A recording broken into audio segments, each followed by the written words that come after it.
This is 1059 The Region, where parents talk and explore practical, proactive, and evidence-based solutions.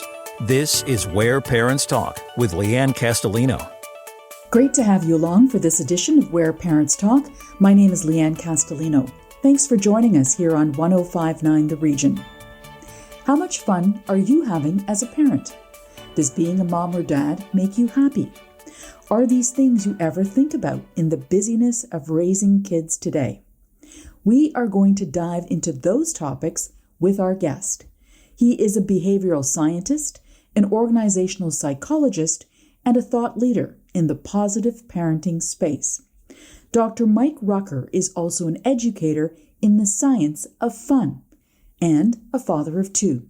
He's a first-time author. His book is called The Fun Habit: How the Pursuit of Joy and Wonder Can Change Your Life.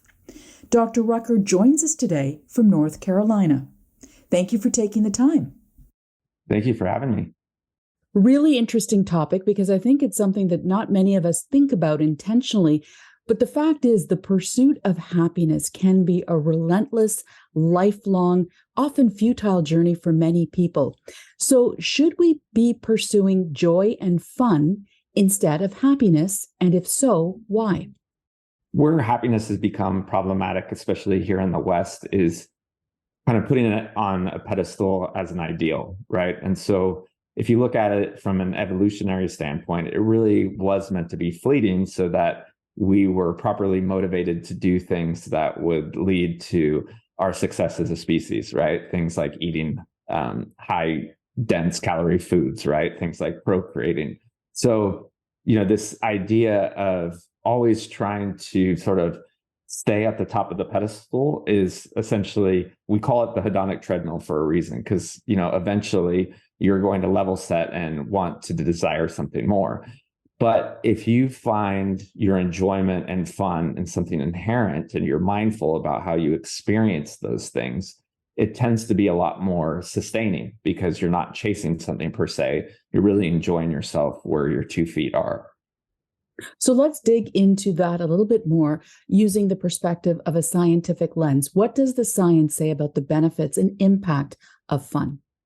Well, one, it allows us to engage in healthier behaviors longer, right? And so sometimes we like to think about it as system 1, system 2 thinking. And for folks that don't understand that concept, haven't read, Thinking Fast, Thinking Slow, essentially, if we don't have to think about the activities that we're doing and they're enjoyable and they draw us to them, we'll do them longer. And so many of us are looking through the lens of martyrdom and, we'll kind of derive our self-worth through agony or, I just need to grind this out and then everything will be okay.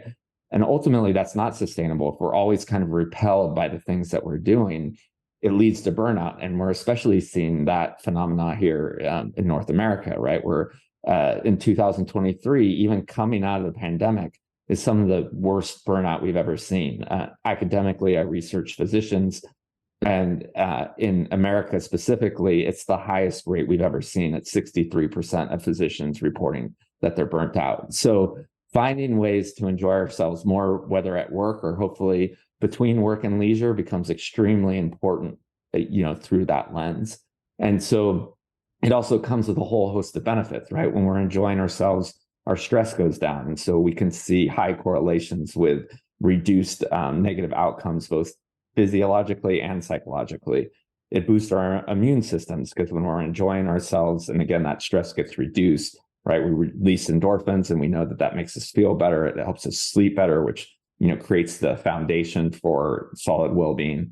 And then, it comes with the idea of social bonds as well. And so when we're having fun with friends, we feel more connected with them. And when we do need that emotional flexibility, because something bad does happen to us, we have that underpinning that allows us to know that, okay, right now is not really that great, but I know that fun's waiting for me in the future once I'm able to, process, whether it be something as benign as just, something casually that bad happens to you all the way up to trauma, being able to effectively process that and then sort of move on with your life.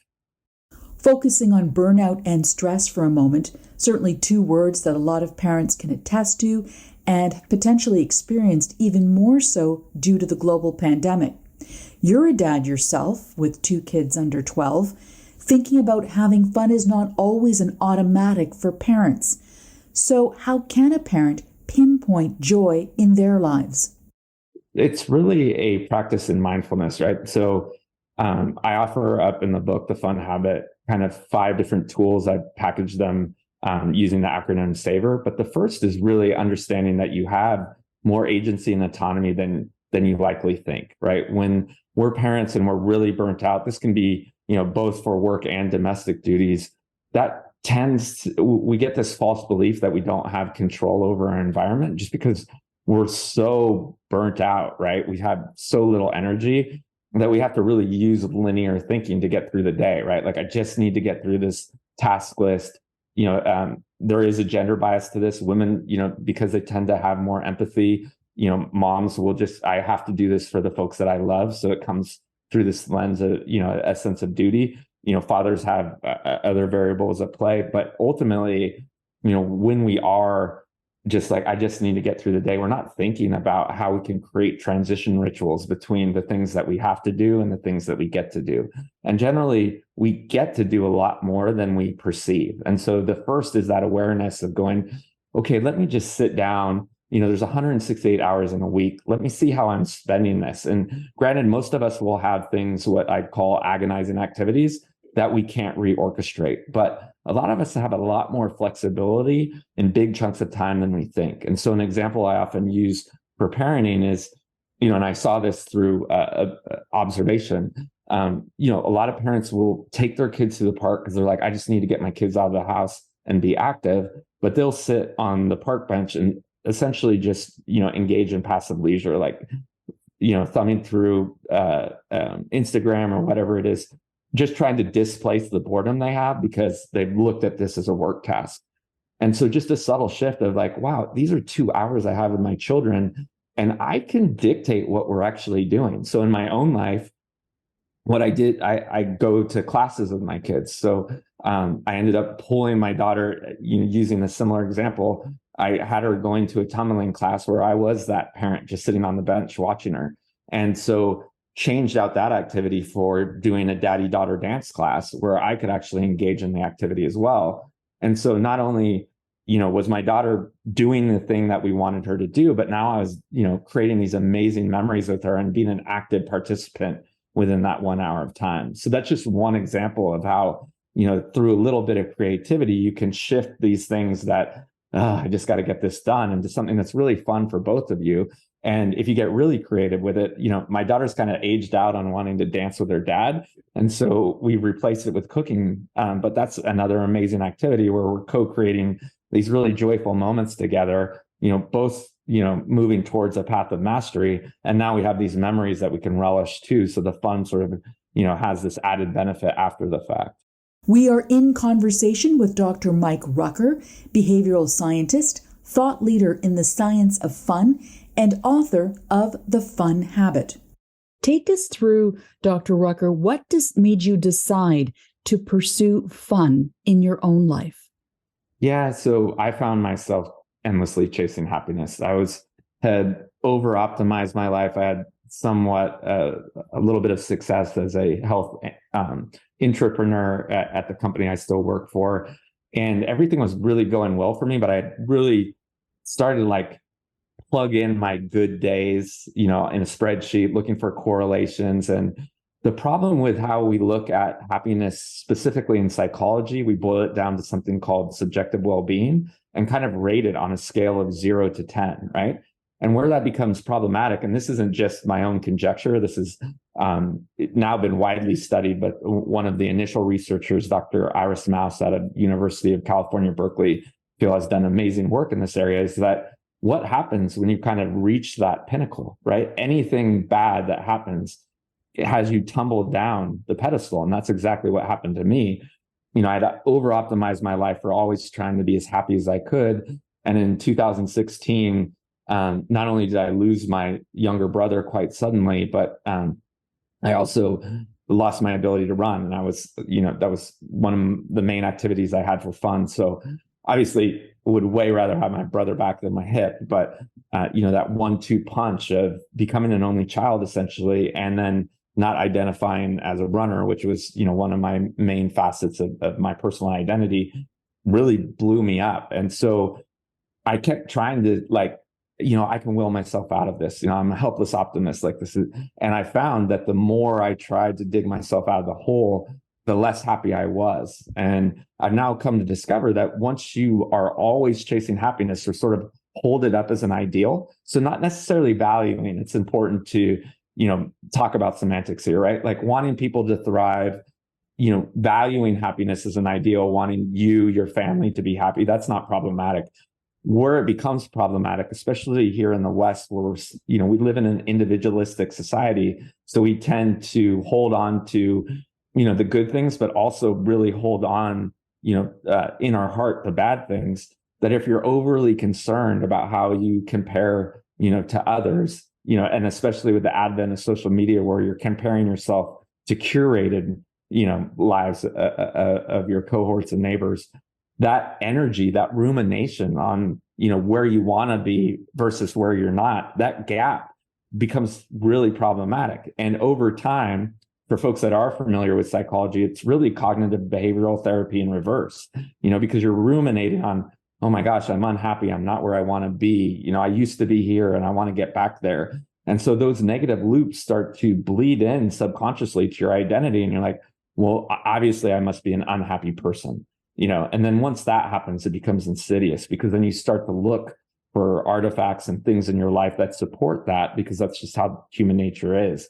And so why juxtapose to that process of being overly concerned with happiness and potentially becoming unhappy, if you're mindful of just where you are, circumventing, the emotional state and, preserving time for, unpacking things that are unfortunate. If you realize that you have the agency and autonomy anytime in any given moment to create, fun activities, to find that joy in life, to potentially get out in nature and invite awe and wonder in, then you realize that you can bias your life so that things, are on the brighter side, right? Rather than ruminating and expending that energy, kind of not taking action at all. And so that's the difference. Happiness tends to be this activity and evaluation. We're really just living in our head and trying to unpack the things that are happening. Where fun really has this action orientation, right? Where, okay, I get it. Being sad right now is an appropriate emotional response, but I can go to a comedy show, or I can go, if I really just need to unload, I do have the opportunity to invite my best friend to coffee, which is maybe going to be, a melancholy conversation, but going to be enjoyable for me because I like the company of this person. And so that's the shift. One is sort of a leading indicator of, experiencing life in a more pleasant way, where the other is really just sitting, and living in the past. Much more ahead with our guest, Dr. Mike Rucker, organizational psychologist, researcher, and positive parenting thought leader. Stay with us. Where Parents Talk returns after the break. Want to learn more about the show? Email info@whereparentstalk.com. Stick around. Lianne Castelino and Where Parents Talk will be right back on 1059 The Region. Welcome back to Where Parents Talk. Listen live at 1059theregion.com. Here's Lianne Castelino. Welcome back. What is the difference between chasing happiness versus infusing more fun into your life as a parent? That's the focus of our conversation today. Our guest is Dr. Mike Rucker, an educator and researcher in the science of fun. He's also a father of two and a first-time author. His book is called The Fun Habit. Dr. Rucker, the pandemic has many people discovering or rediscovering parts of themselves that perhaps they never previously considered. What would you say resonates about your book now because of COVID-19? Yeah, I think, it's a double-edged sword, right? But the silver lining of the pandemic is a lot of us realized that we were giving too much away, right? I think, it's Simon Sinek's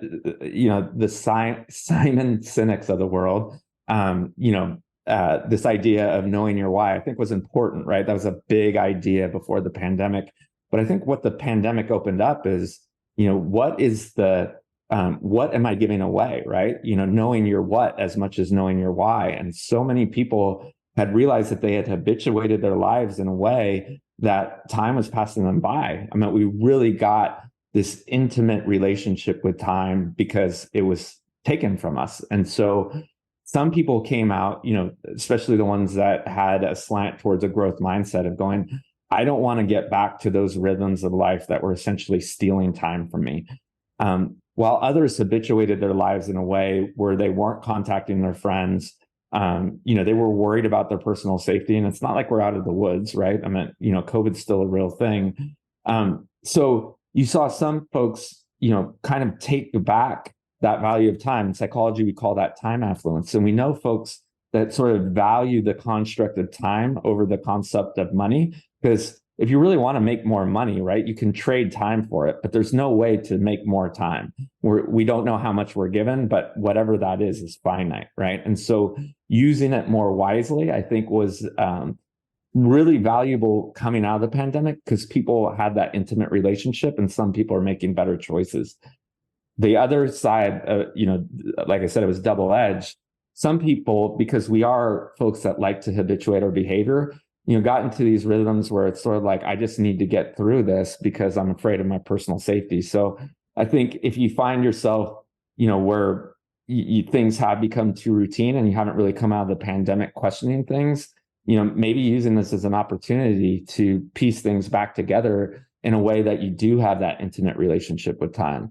And so a great way to do that, you can easily find this online. I have, something available at share.michaelrucker.com/memento-mori. But there's some other ones as well. It's figuring out, looking at your life in kind of a grid and figuring out like how much time do you have left. And just that visual representation can be really meaningful. Like, wow, okay, I want to understand how I'm going to spend the rest of this time, because a lot of us don't think about that with the end in mind, right? And so as morbid as that sounds, having that sort of awareness, kind of thinking backwards, and these are the things I want to do, we tend to integrate more adventure, get more curious, reach out to our friends, because then we have that intimacy of knowing like, okay, I only have a certain amount of time to do these things. And so to circle back to your question, I think that's another thing. We did see, unfortunately, how quickly the end can come for some, right? And so, valuing that fact. And again, anyone that's interested in that construct, looking at this idea of time affluence, like, are you able to spend time in a very autonomous manner, the same way that someone might think about having enough money to spend, and so devising a life that gives you both, that type of balance becomes extremely important. When we talk about parenting and infusing fun into the lives of moms and dads, how would you suggest that parents try to determine what fun even means to them? Because that can be an obstacle for people who haven't actively pursued it. Yeah, and there's a bunch of different headwinds for that, right? I mean, it's a really good segue from the last question. I think, some people, you'll go through that exercise. Well, think back when, how you had fun as a child. Some of those might not be appropriate, and that's where people get stuck, right? Like, well, I don't want to ride my tricycle around the block anymore. That's not fun, right? Because it can be a good place to start. For a lot of folks, they'll remember that they really enjoyed a hobby, perhaps music or whatever it was, and then they can go back to it. But for others, they might have aged out of what they like. And so it really does require to get a little bit curious. And so that is when you can look at, things like social media, specifically with your friends, or, just exploring things that might be enjoyable, getting out of those rhythms and just trying a few things.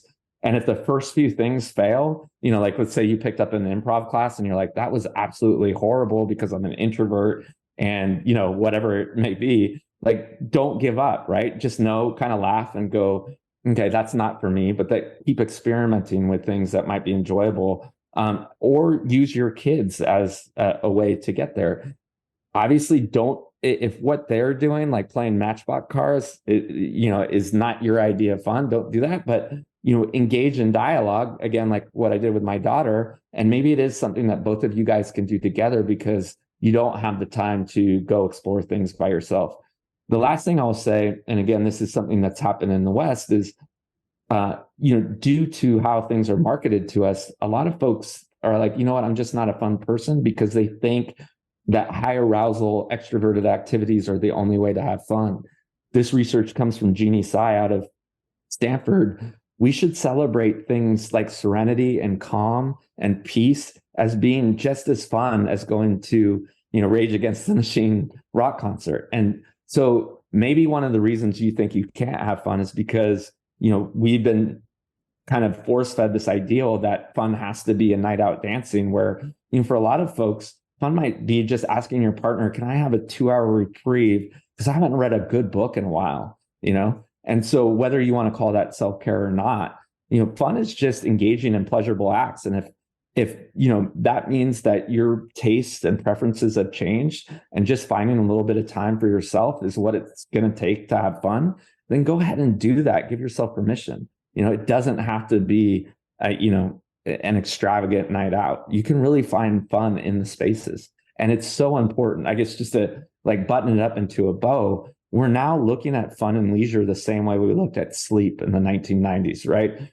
We now know, because again, sleep deprivation was kind of championed, 30 years ago, that's just not healthy. If you're not getting 7 to 8 hours of sleep a night, eventually you're going to fall down. And we're now seeing that be the same. If folks aren't, at least enjoying 1 to 2 hours in their week, let alone their day, we're seeing this burnout. And so ultimately, if you feel guilty about taking a little bit of time off the table for yourself, know you're doing it to be supportive for the folks around you as well, for 2 reasons. And so the principle here is the hedonic flexibility principle. But what we know from huge studies, the sample size is 20,000 people, that the folks that aren't enjoying themselves ultimately don't have the vigor and vitality to continue on being productive. So you need to take, just like sleep, you need to enjoy a few hours of the week to be able to recharge your batteries so you can do the harder stuff. There's also another concept called social contagion, that if you are so depleted of a joyful life that you don't feel great, and so you essentially are always worn down, that ends up transferring to the folks that you like. If you're always kind of in this state of malaise, the people around you are going to be unhappy as well. So it's almost like we're always in a downward spiral and upward spiral. And so trying to create a life with some self-compassion. So it's not like you want to just add this to your to-do list, right? But if you're not finding joy in anything, trying to figure out how to sort of get out of that so that you can, create something, that's more uplifting becomes extremely important, not just for yourself. Again, if you're kind of underpinned of this sense of guilt, well, right now I need to be in service of, my aging parents and my young children. Know that you're doing it for them too. And then the byproduct is you get to have a little bit more fun. Dr. Rucker, are there any specific myths as they relate to fun versus happiness that you believe really need to be dispelled in order for people to be able to pursue fun more authentically? Yeah, I think people get hung up on fun as being this act of whimsy, right? And again, I think we've dispelled that already. We know that, if you succumb to only deriving self-worth through productivity, that ultimately not living a joyful life will collapse that. And so figuring out what that balance or blend, whatever, some people get hung up on that word. So pick balance or blend, whatever works for you. If you have to integrate it without, or if, transition ritual from work to leisure works better for you, doing that isn't an act of whimsy. It's not, self-serving. It's ultimately a way that you can revive the vitality you need to live not just a productive life, but also one of finding meaning. Because we know folks that are enjoying the things they do are the ones that seek out harder challenges. But we know that really enjoying the things that you're doing becomes a necessary component of transcendence. So it's not just to just be productive. It's also so that you can, begin to grow. This is Where Parents Talk on 105.9 The Region. I'm Lianne Castelino, and our guest is Dr. Mike Rucker, author of The Fun Habit. Dr. Rucker, could you take us through some of the key pillars of the play model and how they support the pursuit of fun? Yeah, so the play model is really just kind of a mindfulness exercise to be able to look at those 168 hours. Play stands for pleasing, living, agonizing, and yielding. And it's a way to look at the activities in your week through the amount of energy you expend doing them and the amount of pleasure they bring you. And so when you look at that model, and it's really easy to find, Googling Rucker play model will come right up. It allows you to take, again, a pretty easy exercise of looking at the 168 hours in your week and plotting them on those 4 quadrants. And then each quadrant has a way of, potentially pushing it up so that it's more enjoyable. Let's take agonizing activities, which are, take a lot of energy and really not enjoyable. Like there's a whole host of different strategies. Are there ways to potentially get somebody else to do it, right? Again, this is sort of rooted in privilege, but, if you look at how much your time is worth, maybe you instead of doing laundry, you do fluff and fold, right? Or oftentimes things that are, really not fun, you can approach them in a different way, right? So I suggest like looking at them through the lens of being an anthropologist. If you step away from a big, heady problem and kind of look at it from the outside in, oftentimes there's a much more enjoyable way of doing that activity. But I think, if we're trying to wrap up and looking at the lowest hanging fruit, it's really that yielding quadrant, which is things that don't really bring us much pleasure, but are really easy to do. And so we engage in them just to displace boredom or discomfort. And so that's things like social media use, not necessarily watching TV shows that we like with a partner or, I used to love to watch Lost because I love philosophy. So I'm not villainizing watching TV, but things where we just plop down on the couch because we're so burnt out and we're, channel surfing. And if I asked you a week from now, what were you watching? You couldn't tell me because you didn't encode any of that information. And so those are the pockets of really, how can I do a different activity within this space? Because what we know, and again, we classify this active leisure versus passive leisure. If we're really enjoying that time, that tends to be invigorating. And so, again, just mindlessly, spending that time doing passive leisure, it doesn't fill us up. It doesn't really add to rest, even though we'll trick ourselves, because we're on the couch. But when we start to integrate these things that are more enjoyable, when we check in with ourselves the next day, we generally do have more vitality and vigor.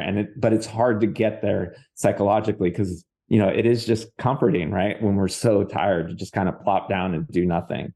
And so that's how that model can be used to essentially get really strategic about and more mindful about how we're spending our time. Dr. Mike Rucker, author of The Fun Habit, How the Pursuit of Joy and Wonder Can Change Your Life. Thank you so much for your time and your insight today. Thank you so much for having me. The full video version of this interview and podcast is available at whereparentstalk.com. I'm Lianne Castelino. Thanks so much for listening. Hope you'll join us next time. Sign up for Lianne's parenting newsletter and so much more at whereparentstalk.com. This is Where Parents Talk on 105.9 The Region.